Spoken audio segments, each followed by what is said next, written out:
I've been talking through the week to people about joining us at our fitness classes, but what I also have heard is that many people have been onto YouTube and are doing their own exercise programs, which is absolutely fantastic, because well done you for getting on and being proactive in that.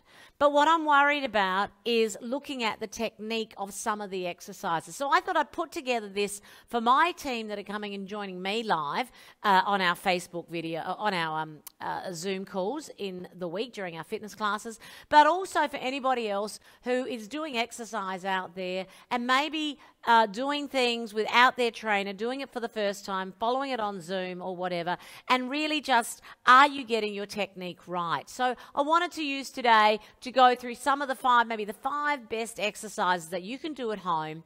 Basically, these exercises you can do every day. They're going to help your muscles. They're going to give you sore muscles if you haven't done them for a while. But let's get the technique right. So if you're happy to join along, join me as we're doing it. I'm going to explain it, and then you might try it out. I also thought what you might like to do is get your camera ready, and why don't you video yourself doing this, and then send me the link.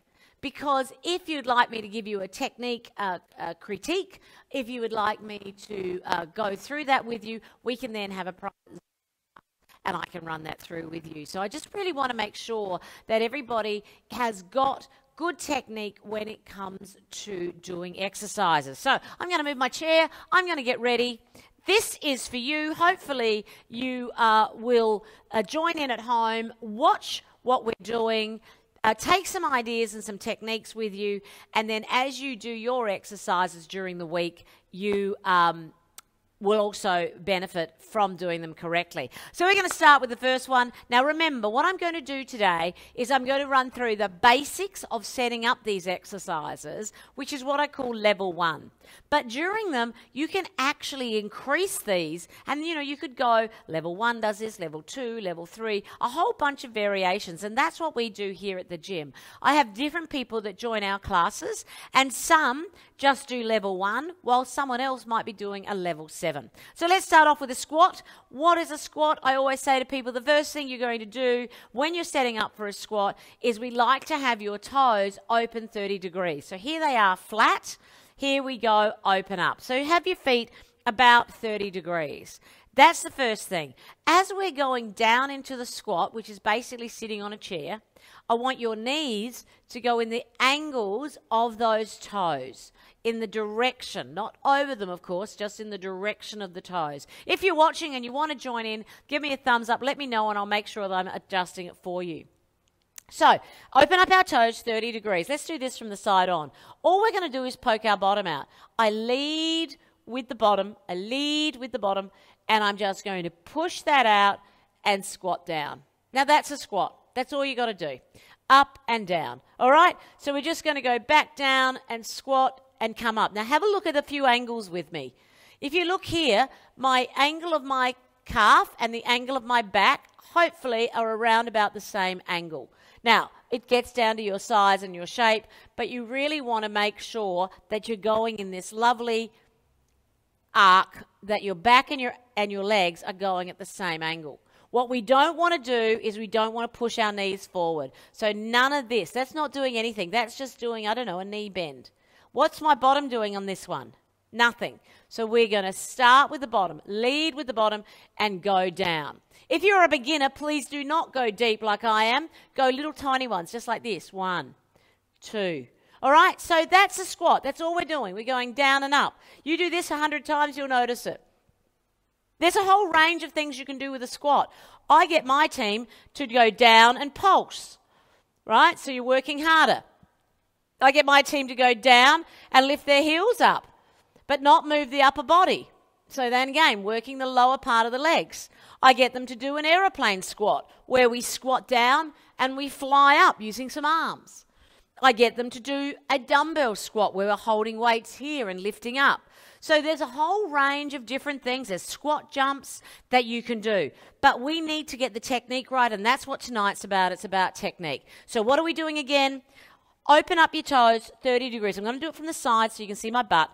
Open up 30 degrees, and we're just going to sit on the chair, and we start here at the hips. We don't start at the knees. we start at the hip. So push that out and keep your chest up. Down, down, down, down, down, and up. So remember, keep the chest up. Don't, when you look straight ahead. So you're keeping that chest up. Your girls, if you're a lady, you've got them out the front. You really just want to keep your shoulders back, your chest up, and again, your knees are traversing in the angle of your toes. Have you got that? So that is a good squat. You get your squats right, you won't hurt your back, you won't hurt your knees, you won't hurt anything. You'll just get a great exercise. All right. In every class that you come to with me, you are going to do squats and you are going to do lunges. So lunges is the next one. This one is a really one that I find most people get wrong because they might have done yoga or they do, they go to the gym and they just do lunges without asking anyone the setup. So I'm going to do the setup with you, and I love it to do it. I love teaching people the setup this way. So again, find your hip joint, right? So here there's two bony parts on your hip. That's where your feet start. We say hip distance apart. So they are at your bony parts. They're not out here. And I don't like us starting close. So I like us to start hip distance apart. And if we do that, you can take a lovely stride back and that gives you balance. So that foot just goes directly back from where it was landed. In, directly back. And what you want to do is take a nice big stride. Okay? So first of all, let's do that and get your balance. I'm going to go on the side so you can see. Hip distance apart with my foot, and then I'm taking it back. Do you notice the other thing I've done is I've lifted my heel up, and I call that a ballerina toe. I've lifted that heel right up, and I've got my body nice and straight. All we're going to do now is drop the back leg. Drop this back leg. We're going to bend that and go down. The right leg comes for the ride. See? Down we go and up.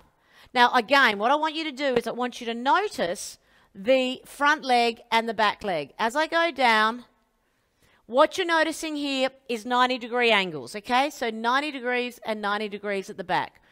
We don't want that front knee going forward because it's going to give you pain. So if you practice this, you'll feel the pain in your knee. We don't want that, okay? What we want to do is just go straight down and straight up. Straight down and straight up. Look at my heel. It's still off the ground. All right? And at the end of the day, if you go straight down, you get these lovely angles. I probably could have that foot a little bit further forward. There we go. Lift up. So long stride, ballerina toe I call it. So right up on that toe and drop the back knee. And that's all you have to do to get a perfect lunge. Keeping your body straight here, but don't go deep. So if you're a beginner, it's like drop an inch, no more than an inch. If you're an experienced person, fine, you can go down.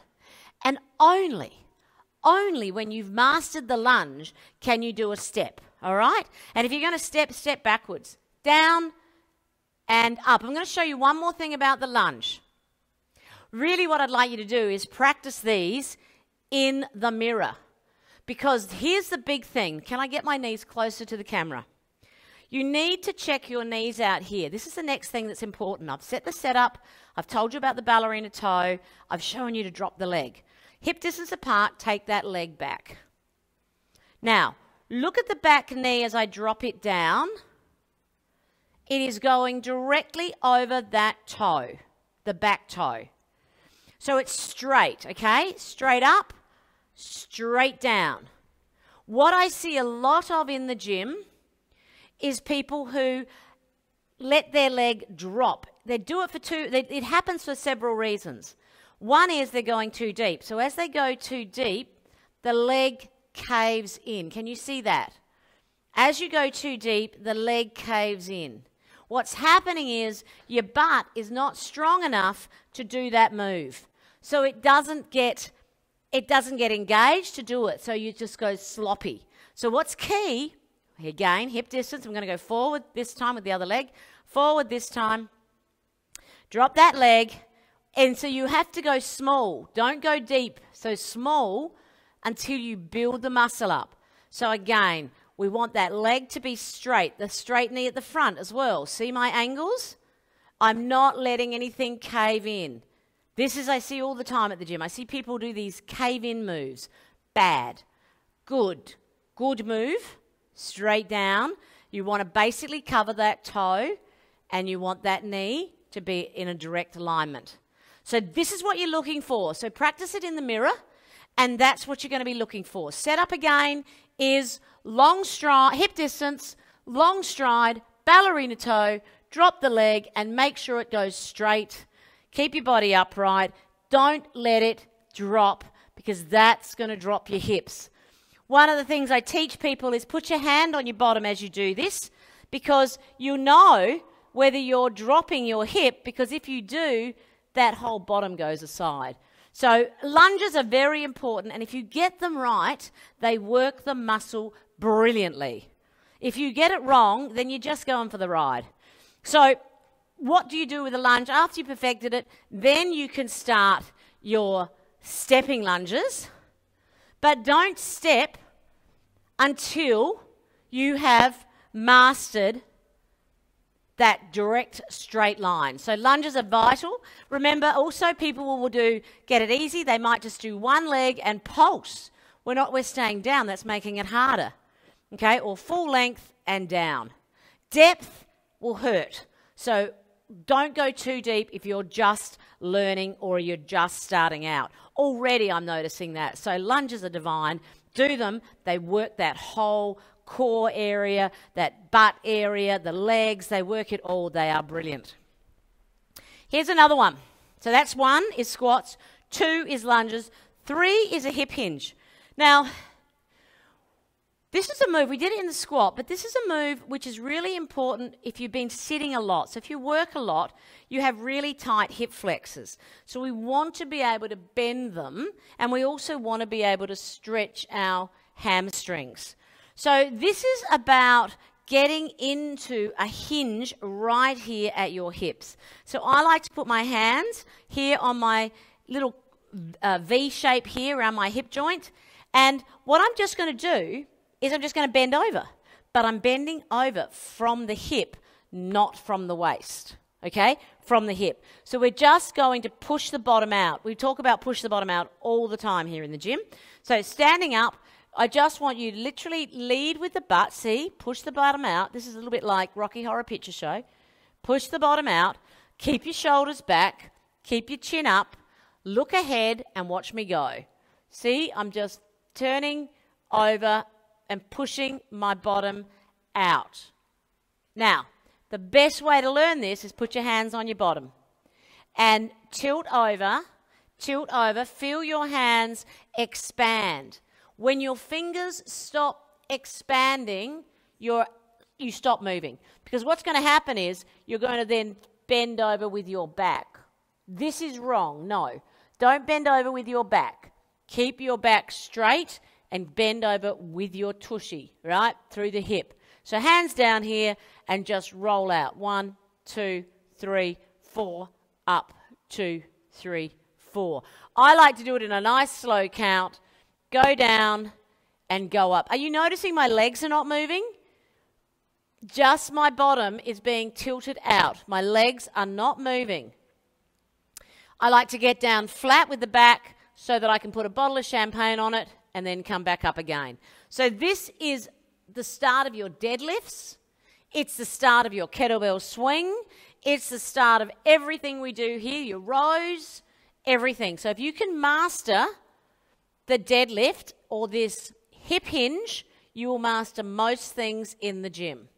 So just keep that going, keep practicing that and bend over. 1, 2, 3, 4, flatten out and then come up. You should get a nice little stretch here in the hamstring because you're lengthening out that hamstring and that's giving you an overall nice flexibility going in through those hips.